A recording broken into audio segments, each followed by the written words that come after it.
Hi everyone. आज हम बात करेंगे मोहम्मद बिन तुगलक के बारे में। मोहम्मद बिन तुगलक जो है वह सर्वाधिक विद्वान शासक माना जाता है सल्तनत काल में। परंतु कुछ विद्वान उसे रक्त पिपासु एवं पागल सन की भी कहते हैं। जो ही बात हो, परंतु एक विद्वान शासक था, क्योंकि उसने नई नई नीतियों को लागू किया, है ना, और अपनी समझ को थोड़ा सा विकसित किया। मोहम्मद बिन तुगलक के बारे में हम देखते हैं तो मोहम्मद बिन तुगलक ने उलेमाओं और अमीरों के साथ एक समान बर्ताव किया। जैसे वह आम प्रजा के साथ व्यवहार करता था, उसी प्रकार वह उलेमा एवं अमीरों से बर्ताव करता था, जिससे अमीर एवं उलेमा उससे विरोध में थे। आपको जान के हैरानी हो कि वह दिल्ली का प्रथम सुल्तान था। वह दिल्ली का प्रथम सुल्तान था जिसने होली का त्योहार मनाया था। यद्यपि इसका शासनकाल 1325 है, लेकिन आप जानते हैं सल्तनत काल की शुरुआत माफ करिएगा 1206 में ही माना जाता है, जब कुतुबुद्दीन ऐबक बैठता है। तो वह पहला सुल्तान था जिसने होली के त्योहार में भाग लिया। अगर हम ये बात करें तो उसने निम्न वर्ग को भी अपने प्रशासन में भागीदारी दी, जिससे भी अमीरों को असंतोष बढ़ा। वह एक विद्वान शासक तो था ही। आइए कुछ उसके पॉइंट्स देख लेते हैं। मोहम्मद बिन तुगलक का जो समय काल है वह 1325 से 1351 माना जाता है। ठीक है, जब ये शासन करने बैठा तो उसी समय जो मंगोल शासक था तर्मासरी ने सीमांत क्षेत्रों पर आक्रमण किया, है ना। हालांकि इस आक्रमण का कुछ फायदा नहीं हुआ, लेकिन वह आक्रमण जो था वह मोहम्मद बिन तुगलक को अपने सीमांत क्षेत्रों पर चिंता बढ़ाई कि अब समय सीमांत क्षेत्रों का क्या कहते हैं ठीक तरीके से उसका सिक्योरिटी करनी पड़ेगी, सुरक्षा करनी पड़ेगी। इसी क्रम में उसने कलानूर एवं पेशावर को जीता इसी क्रम में, और यहाँ पर बढ़िया व्यवस्था की ताकि सीमांत क्षेत्रों की रक्षा की जा सके। मोहम्मद बिन तुगलक के बारे में अगर देखें तो उसकी योजनाओं के लिए उसे जाना जाता है। आइए देखते हैं उसकी कुछ प्रमुख योजनाएं। पहली योजना है दोआब में कर वृद्धि। आप सभी को पता होगा उसने दोआब में कर वृद्धि की थी, परंतु जिस समय उसने दोआब में कर वृद्धि की उस समय सूखा पड़ा हुआ था, और अधिकारियों ने ये बात राजा तक यानी मोहम्मद बिन तुगलक तक तो बताई नहीं, और यहां से जबरदस्ती अधिकारियों ने कर वसूले किसानों से, कठोरता पूर्वक वसूला गया, जिससे किसानों ने कृषि करना ही बंद कर दिया। यह पहली बार था। हालांकि बाद में जब उसे मालूम पड़ता है तो वह इसके लिए प्रयास करता है, बैल वगैरह देता है, बीज वगैरह उपलब्ध कराता है, लेकिन कुछ फायदा तो होता नहीं है, योजना सफल नहीं होती है। दूसरा है राजधानी परिवर्तन। आप सभी को पता हो कि उसने राजधानी परिवर्तन की थी कहां पर, दौलताबाद या देवगिरी में, है ना। उसने राजधानी परिवर्तन की। इस क्रम में अनेक मत है, बर्नी के कुछ मत है, इब्न बतूता का कुछ और मत है, पर एक सर्वाधिक मत यह है कि वह केंद्र में शासन स्थापित करना था। मतलब वह एक केंद्र ढूंढ रहा था कि यहां से मैं उत्तर भारत पे भी शासन देख सकूं और दक्षिण भारत पे भी, इसलिए उसने देवगिरी को बनाया।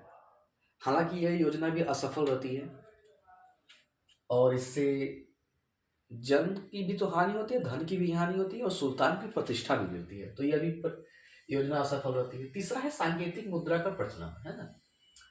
सांकेतिक मुद्रा क्या है ये आप सभी जानते होंगे। सांकेतिक मुद्रा जैसे आजकल के हमारे नोट हैं, है ना, उस पर 100 रुपया लिखा है, लेकिन उस कागज की कीमत क्या 100 रुपए है? आप खुद ही सोचिए, नहीं, उसमें अंकित कर दी गई है मुद्रा कि 100 रुपए। यही है सांकेतिक मुद्रा। सांकेतिक मुद्रा सर्वप्रथम 1260 में कुबलई खान ने किया था, है ना, कागजी मुद्रा का प्रचलन 1260 में।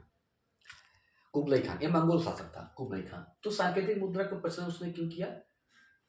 जो चांदी की कमी थी वैश्विक स्तर पर, उसी को देखते हुए उसने उसी मानक क्रम में तांबे या कांसे के सिक्के चलाए, यही सांकेतिक मुद्रा। लेकिन जो उसकी प्रजा थी उसने क्या किया कि अपने घरों में ही सिक्के ढालने प्रारंभ कर दिए, क्योंकि सुल्तान ने कुछ कड़ी कठोर व्यवस्था नहीं की थी उसे रोकने के लिए, नकल को रोकने के लिए।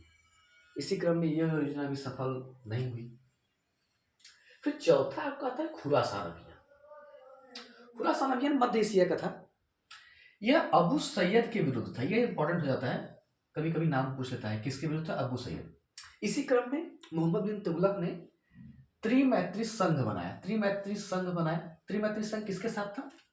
एक था मिस्र का सुल्तान, दूसरा था ट्रांस अक्सियाना का शासक, और तीसरा मोहम्मद बिन तुगलक खुद। हालांकि यह योजना भी असफल हो जाती है, मैत्री संघ टूट जाता है और खुरासान अभियान भी उसका असफल होता है। पांचवा है कराची अभियान। कराची अभियान जो है कांगड़ा हुमायूं हिमालय की तराई का क्षेत्र था। मोहम्मद बिन तुगलक खुसरो मलिक को नियुक्त करता है इसके लिए।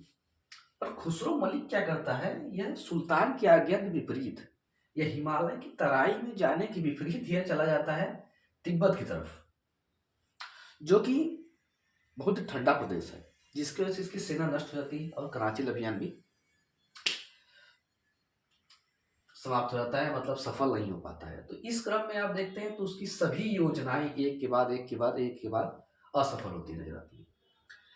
लेकिन उसका महत्वपूर्ण अगर बात करें तो कृषि सुधार है। कृषि सुधार उसकी सबसे महत्वपूर्ण बात है। कृषि सुधार में उसने क्या किया दीवान ए अमीर कोही यानी कृषि विभाग की स्थापना कराई। अकाल संहिता बनवाया कि अकाल में जब कुछ होता था तो उसकी तैयार की जाए कि कैसे कैसे मदद करनी है ना। तो उसने अकाल संहिता बनवाई। तकावी ऋण बांटे कृषि के लिए, तकावी ऋण उसने दिया। यह तकावी ऋण यही द्वाब में कर वृद्धि के दौरान भी दिया गया था, जो ताकि किसान अपनी मदद खुद कर सके, परंतु इन सबको कोई फायदा नहीं हुआ। तो ये कृषि संबंधी सुधार में देखते हैं तो कृषि के प्रति सजग था, क्योंकि आय का एक प्रमुख स्रोत कृषि ही था। ये कुछ इसके थे। इसके समय में कहा जाता है कि सर्वाधिक विद्रोह हुए। ये संख्या जो है कहीं 22 बताई जाती है, कहीं 34 बताई जाती है, तो संख्या पे नहीं जाएंगे, परंतु सर्वाधिक विद्रोह मोहम्मद बिन तुगलक के शासनकाल में हुए थे।